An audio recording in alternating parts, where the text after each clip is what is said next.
샬롬, 사랑하는 주예수교회 성도 여러분, 오늘은 10월 15일 화요일입니다. 또 한 주간도 주님의 크신 은혜가 함께 하시기를 바랍니다.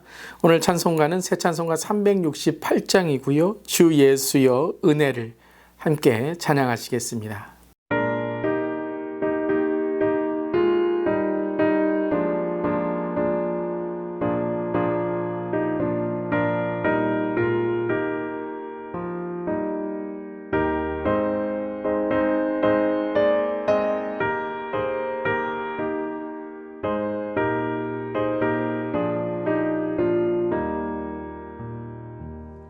주 예수여 은혜를 내려주사 곧 충만케 하옵소서. 이 주리고 목마른 나의 맘에 주 성령을 부으소서. 주 예수여 충만한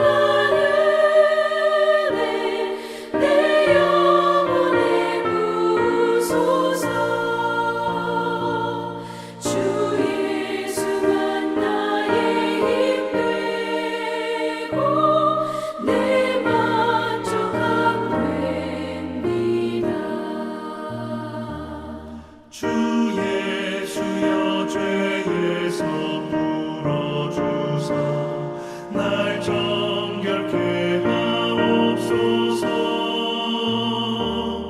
이 세상의 유혹이 나의 맘을 틈 못하게 하옵소서. 주 예수여 충만한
아멘. 오늘도 주 예수님의 은혜를 우리에게 허락해 주신 그 주님의 한없는 사랑에 감사드립니다.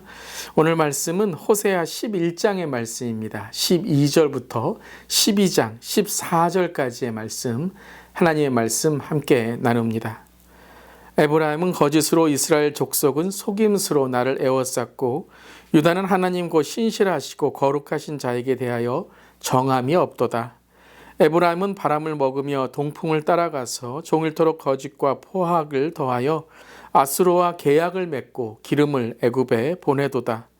여호와께서 유다와 논쟁하시고 야곱을 그 행실대로 벌하시며 그의 행위대로 그에게 보응하시리라. 야곱은 모태에서 그의 형의 발 뒤꿈치를 잡았고 또 힘으로는 하나님과 겨루되 천사와 겨루어 이기고 울며 그에게 간구하였으며 하나님은 베델에서 그를 만나셨고 거기에서 우리에게 말씀하셨나니 여호와는 만군의 하나님이시라. 여호와는 그를 기억하게 하는 이름이니라. 그런즉 너희 하나님께로 돌아와서 인애와 정의를 지키며 항상 너의 하나님을 바랄지니라. 그는 상인이라 손에 거짓 저울을 가지고 속이기를 좋아하는도다. 에브라임이 말하기를 나는 실로 부자라. 내가 재물을 얻었는데 내가 수고한 모든 것 중에서 죄라 할 만한 불의를 내게서 찾아낼 자 없으리라 하거니와 내가 애굽 땅에 있을 때부터 나는 내 하나님 여호와니라. 내가 너로 다시 장막에 거주하게 하기를 명절날에 하던 것 같게 하리라. 내가 여러 선지자에게 말하였고 이상을 많이 보였으며 선지자들을 통하여 비유를 베풀었노라. 길라앗은 불의한 것이냐? 과연 그러하다. 그들은 거짓되도다. 길갈에서는 무리가 수송아지로 제사를 드리며 그 제단은 밭 이랑에 쌓인 돌 무더기 같도다. 야곱이 아람의 들로 도망하였으며 이스라엘이 아내를 얻기 위하여 사람을 섬기며 아내를 얻기 위하여 양을 쳤고 여호와께서는 한 선지자로 이스라엘을 애굽에서 인도하여 내셨고 이스라엘이 한 선지자로 보호받았거늘 에브라임이 경노하게 함이 극심하였으니 그의 주께서 그의 피로 그의 위에 머물러 있게 하시며 그의 수치를 그에게 돌리시리라. 아멘. 하나님의 말씀입니다. 하나님 말씀에 감사합니다. 우리는 계속해서 호세아서를 통해서 하나님을 떠난 이스라엘의 죄와 그 악을 책망하시는 모습을 보고 있습니다. 오늘 12절은 이렇게 그 말씀을 전하고 있죠. 에브라임은 거짓으로, 이스라엘 족속은 속임수로 나를 애워쌌고 유다는 하나님 곧 신실하시고 거룩하신 자에게 대하여 정함이 없도다. 에브라임은 여기에서 북이스라엘을 뜻하는 것이죠. 이스라엘의 12지파 중에 하나였던 에브라임을 통해서 북이스라엘의 대표적인 지파로 바로 북이스라엘의 모습을 오늘 보여주시는 것입니다. 그런데 오늘 말씀에서 에브라임은 거짓으로 그리고 이스라엘 족속은 속임수로 나를 애워쌌다라고 말씀하고 있습니다. 여러분, 하나님을 속일 수 있을까요? 사람은 사람을 속일 수 있을지 몰라도 하나님 앞에서는 거짓과 속임수를 꾸밀 수 없는 것이죠. 그런데 오늘 북이스라엘은 하나님을 대하는 것이 사람에게 대하듯 속이고 속일 수 있다라고 생각하고 있었던 것 같습니다. 하나님을 속일 수 있다고 생각하다니 얼마나 어리석고 무모한 일인 것입니까? 그런데 그럼 어떻게 이러한 일이 일어나게 된 것일까요? 어떻게 하나님을 속일 수 있다라고 생각할 수 있었던 것입니까? 그 모습을 남유다의 모습을 지적하면서 이렇게 경고합니다. 남유다는 정함이 없다라고 말하고 있죠. 정함이 없다라는 것은 함부로 한다는 거예요. 마음대로 한다는 것입니다. 다르게 말하면 예의가 없다는 것이죠. 북이스라엘과 남유다 모두 하나님에 대한 그 예의, 즉 하나님에 대한 경외심을 잃어버렸기 때문이다라는 것입니다. 하나님에 대한 경외심, 하나님에 대한 예의를 오늘 잃어버리게 되니까 하나님을 속이는 것도 아무 일이 아닌 것처럼 생각한다는 것이죠. 요즘 우리 젊은 세대를 보면 모두 그런 것은 아니지만 우리 MZ세대로 말하는 세대에 드러나는 모습 중에 하나가 무엇이냐 하면 예의라는 것을 모른다라는 것입니다. 물론 그들 세대의 독특한 개성과 특성을 우리가 존중해 주어야 되겠지만 도덕이나 윤리, 예의 그리고 신앙의 진리는 시대가 변해도 변하지 않아야 될 것입니다. 왜 이스라엘 백성들은 하나님께 대한 예의와 경외심을 잃어버린 것일까요? 또 이 시대에 우리 세대들이 어떻게 예의에 대해서 잘 모르고 있는 것일까요? 그것은 바로 그 예의 또 신앙을 가르치지 않았다라는 것입니다. 오늘 12장 1절을 읽기 시작합니다. 에브라임은 바람을 먹으며 동풍을 따라가서 종일토록 거짓과 포악을 더하여 아수르와 계약을 맺고 기름을 애굽에 보내도다. 자, 에브라임이 어떻게 한다고요? 바람을 먹고 동풍을 따라간다고 1절에 나와 있죠. 여러분, 바람을 먹는다고 배가 부르게 되나요? 아니죠. 허망한 것을 뜻하는 것입니다. 또 동풍이라는 것은 사막에서 동쪽에서 불어오는 바람인데요. 이것은 뜨거운 바람으로 식물을 말라 죽게 하는 바람입니다. 지금은 한순간 시원한 것 같지만 그 바람을 계속 맞다 보면 끝내는 뜨거운 바람으로 말라 죽게 된다는 것이죠. 그런데도 그것도 모르고 아수르와 계약하고 기름을 애굽에 보내며 허망한 것들, 세속의 가치를 따라가고 있다라는 것입니다. 왜 그렇게 되었을까요? 오늘 말씀을 계속 읽어보면 야곱에 대해서 말합니다. 야곱은 바로 이스라엘이죠. 야곱이 어떻게 하나님을 만났는지 베델에서, 그리고 어떻게 그 하나님을 만나는 이스라엘 백성들이 선지자를 통해서 하나님을 깨닫게 되었는지를 계속 오늘 말씀에서 14절까지 증거하고 있습니다. 한마디로 말하면 가르치는 사람이 있었다라는 거예요. 기억하게 하는 사람이 있었다라는 것입니다. 여러분, 이스라엘의 그러한 신앙의 교육 중에 가장 중요한 것은 역사를 가르치고 역사를 기억하게 하는 것이죠. 우리가 성찬을 함께 나누는 것도 예수 그리스도의 삶을 기억하고 기념하며 가르치는 것이죠. 하나님에 대하여 제대로 배우지 못하고 하나님에 대하여 제대로 가르쳐주는 사람이 없으니 이렇게 하나님을 경외하는 마음이 없어졌다, 잃어버리게 됐다라는 것입니다. 세상의 지식은 너무나도 잘 가르쳐주고 세상의 가치는 자기의 배를 채우려고 노력하는데 세상의 실력은 있는데 신앙의 실력은 완전히 땅에 떨어져 버렸다라는 것이죠. 그래서 끝내 아수르에 멸망하고 죄와 악의 노예가 되는 것입니다. 사랑하는 성도 여러분, 하나님을 경외하는 삶이 축복인 줄 믿습니다. 우리 하나님을 경외합시다. 우리 댓글에 한번 고백해 볼까요? 하나님을 경외합시다. 하나님을 경외하는 것이 축복입니다. 그렇습니다, 여러분. 오늘 본문에서도 호세아가 계속 하고 있는 그러한 오늘 선포의 말씀이 무엇입니까? 하나님을 가르치고 있는 거예요. 하나님은, 여호와는 만군의 하나님이시라. 여호와는 그를 기억하게 하는 이름이라.